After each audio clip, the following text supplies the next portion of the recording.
Nah teman-teman, setelah asrek ini sudah terpasang semua, dimana keseluruhan baut ini sudah kita kencangkan dengan torsi yang sesuai, ini asrek ini sudah harus bisa diputar dengan enteng ya, nggak boleh ada seret-seretnya. Dan proses selanjutnya adalah kita memasang piston, memasang shaker di silinder. Sebelumnya kita jelaskan dulu tentang pemasangan setang shaker dan shaker itu hadapnya di mana, karena setang shaker itu ada dua posisi. Ini ada tulisan yang ada tulisannya dan ini enggak ada tulisannya. Demikian juga di bagian ini, di bagian metal ini ada bagian kuncian cowakan seperti ini, dan juga di sisi sebelahnya itu juga ada cowakan seperti ini. Nah, apakah ini berpengaruh terhadap posisi pemasangan di shaker?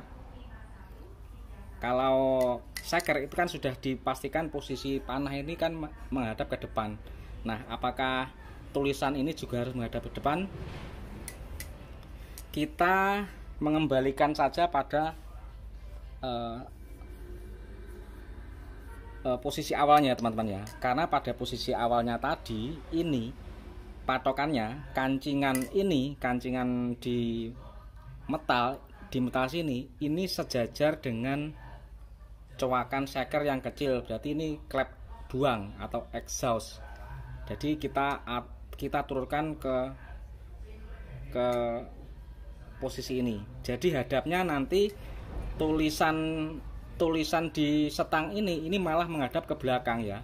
Kalau ini hadap ke depan, ini tulisan ini hadap ke belakang, dengan patokan cowakan ini selurus dengan cowakan di shaker yang kecil, karena ini ada dua, besar kecil. Yang kecil adalah buang, yang besar adalah hisap. Nah seperti itu.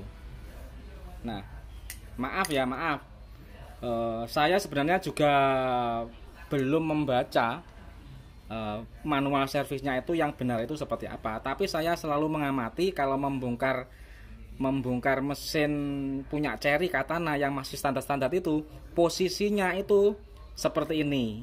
Jadi posisi cowakan ini sejajar dengan posisi cowakan lubang klep di shakernya yang kecil. Jadi maka dari itu hal ini akan selalu saya jadikan patokan. Terus yang kedua, setelah ini kan sudah kepasang semua, ini sudah kolteran baru, kita harus waspada, selalu mencoba ring shaker yang baru itu kita masukkan ke dalam silinder. Sebelum kita memasang shakernya, kita coba dulu celahnya itu berapa. Jangan sampai kita itu nanti keliru, ternyata yang kita pasang ring shaker yang ukurannya itu lebih besar atau lebih kecil. Jadi ini sifatnya hanya hati-hati dan waspada, karena ada juga yang kemasan itu tertukar. Jadi kita ukur celahnya coba seperti apa. Ini kondisi baru di kolter standar, ganti ring baru. Ini celahnya berapa? Ini celah 20 masuk.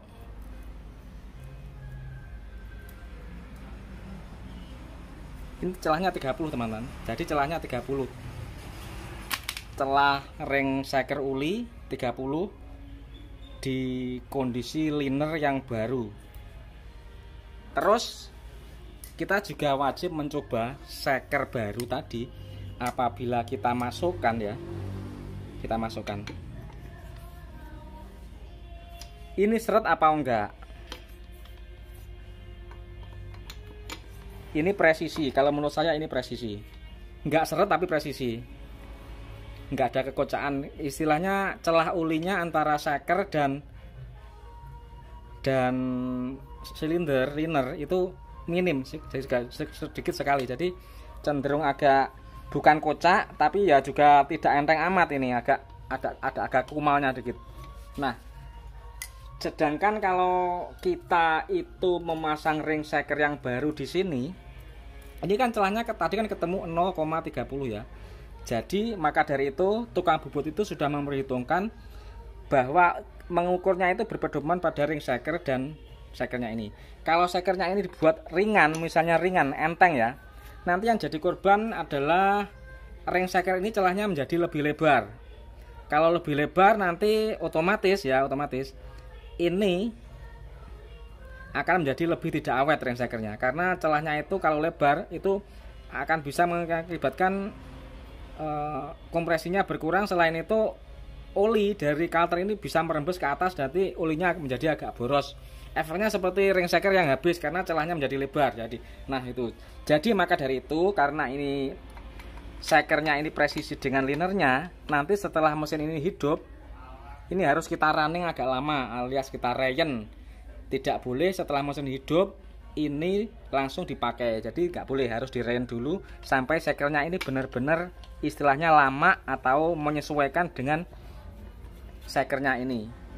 Kita jaga temperaturnya, kita amati, kita running itu 2 hari kalau saya biasanya. Jadi 2 hari saya running, setelah 2 hari saya running itu kita coba test drive, kemudian kendaraan sudah siap dilepas ke pemiliknya. Terus pemasangan ring shaker di shakernya. Ring shaker ini akan ada 3 macam. Ring shaker kompresi atas nomor 1, ring kompresi kedua, ring shaker oli. Kalau ring shaker kompresi nomor 1 itu yang warnanya chrome ya, chrome. Ring shaker kedua itu yang hitam warnanya. Dan pemasangannya ini antar celah ini tidak boleh dalam satu garis lurus. Jadi walaupun ring shaker uli celah ulinya di sini harus kita berlawanan dengan yang di sini ujungnya. Dan nanti kalau sudah pemasangan di silinder nanti akan kita bagi begini. Ring shaker celah ulinya di sini, ring shaker kompresi kedua ini di sini, ring shaker kompresi ketiga ini di depan sini. Jadi kita bagi putaran 360 derajat ini kita bagi 3 di tiap gap-gapnya ring shaker. Jadi di sini, sama di sini. Jangan lupa ini tanda panah selalu menghadap ke silinder nomor 1 alias ke depan. Ring shaker gapnya kita bagi 3 antara ring shaker kompresi nomor 1, nomor 2 dan nomor 3 itu harus kita bagi 3. Tidak boleh sampai bertemu. Kalau bertemu nanti efeknya itu akan kompresi akan turun.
Untuk kekencangan metal jalan ini kita kasih 4 teman-teman ya, 4.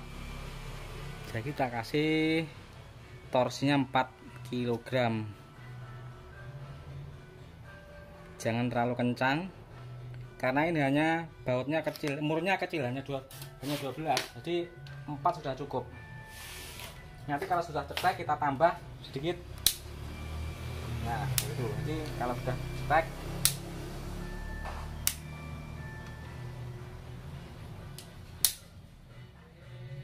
ingat ini bautnya kecil 12, dengan kasih yang tension yang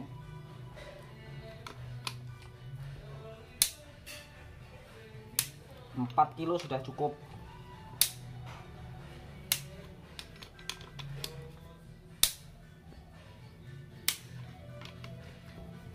baut kecil itu dikasih torsi yang besar nanti bisa putus.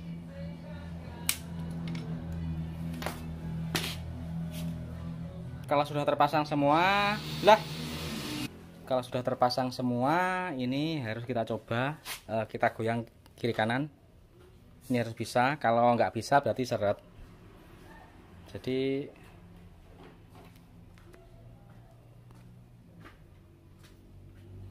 bisa, berarti sudah oke, enteng. Ini sudah benar pemasangannya seperti ini. Sudah bisa diputar goyang-goyang gini, berarti pemasangan sudah benar.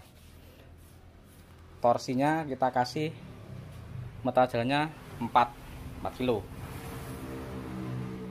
Terima kasih, nanti kita lanjutkan ke part yang berikutnya.